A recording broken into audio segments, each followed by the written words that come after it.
Jika menginginkan istri bahagia lahir dan batin, maka suami harus menyiapkan 3 hal pokok. 3 hal pokok ini jika dimiliki oleh suami, maka istri dijamin bahagia lahir dan batin. Assalamualaikum warahmatullahi wabarakatuh. Bismillah walhamdulillah wassalatu wassalamu ala rasulillah Sayyidina wa maulana Muhammadin ibni Abdillah wa ala alihi wa sahbihi wa mawalah wa la hawla wa la quwwata illa billah, amma ba'd.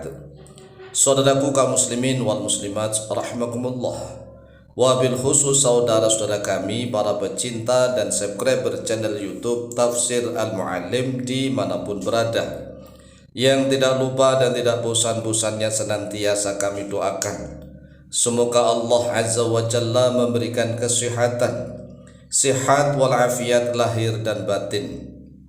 Semoga Allah Jalla Jalaluh memberikan rizki yang melimpah ruah, harta yang barokah, menjadikan anak-anaknya anak-anak yang soleh dan solehah, dzurriyyahnya dzurriyyah yang thayyibah, hidupnya sukses, bahagia dan selamat di dunia dan di akhirat. Amin amin Allahumma amin.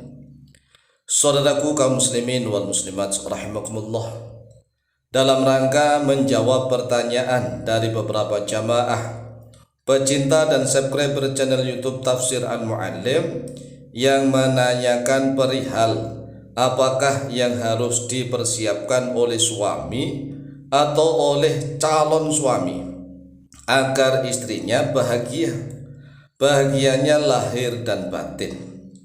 Oleh sebab itulah, melalui video yang cukup singkat dan pendek ini, kami Al-Fakir Tau Mu'alim akan menjawabnya. Begini wahai saudaraku kaum muslimin wal muslimat rahimakumullah, ada tip islami. Tip ini adalah tip islami sesuai dengan syariat agama Islam. Istri bahagia lahir batin jika suami memiliki 3 hal pokok. 3 hal pokok ini harus dipersiapkan oleh suami atau oleh laki-laki yang ingin menikah menjadi calon suami. Yang pertama adalah kekuatan fisik. Kekuatan fisik ini sangat penting. Yang kedua adalah kekuatan ekonomi. Yang ketiga kekuatan ilmu agama. 3 hal ini harus dimiliki oleh para suami atau calon suami. Karena kalau salah satunya misalnya nggak ada, maka keharmonisan rumah tangga akan jauh dari tuntunan syariat Islam. Mengapa? Misalnya begini, ada seorang suami yang kekuatan fisiknya prima, barangnya juga tahan lama sekali, tetapi hal yang kedua tidak dikuasai, yaitu kekuatan ekonomi. Jarang memberikan nafkah sandang pangan papan, belanjanya kurang. Ini juga akan menyebabkan kekurangan harmonis. Jadi kurang harmonis di dalam rumah tangga. Atau misalnya yang ketiga kurang, yaitu kekuatan ilmu agama.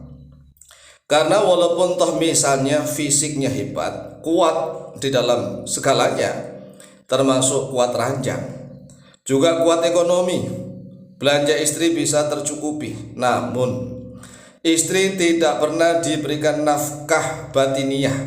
Nafkah batiniyah yaitu pendidikan ilmu agama Islam, maka kekurangan-kekurangan itu akan dirasakan oleh istri.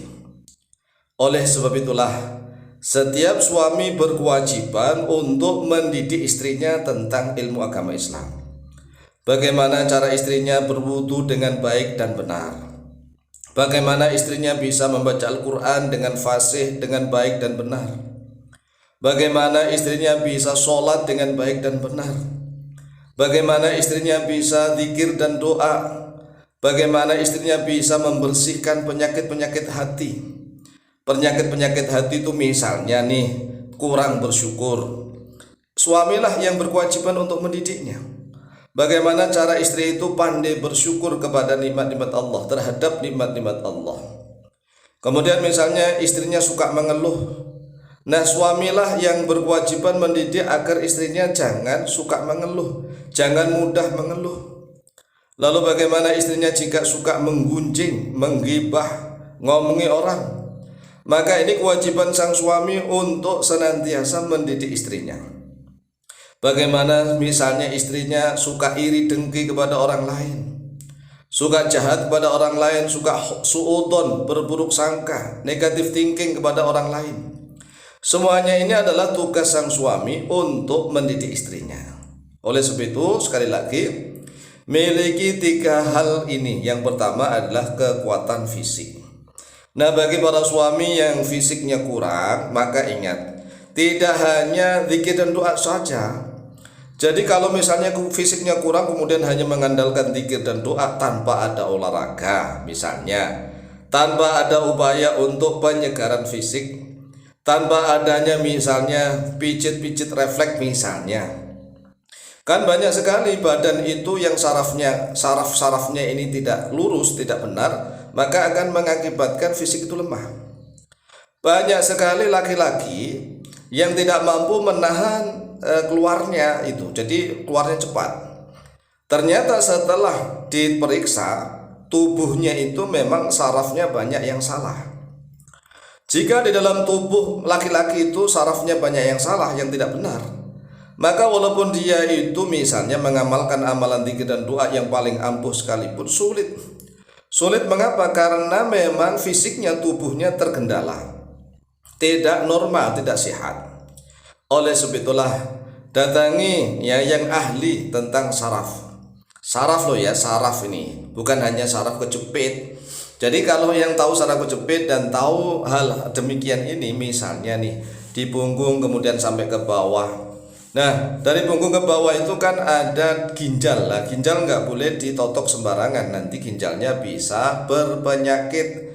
Kalau ginjalnya bermasalah, nanti darahnya tidak bisa untuk dicuci, harus dicuci lewat dokter, harus dicuci lewat rumah sakit. Nah, ginjal ini sangat penting sekali.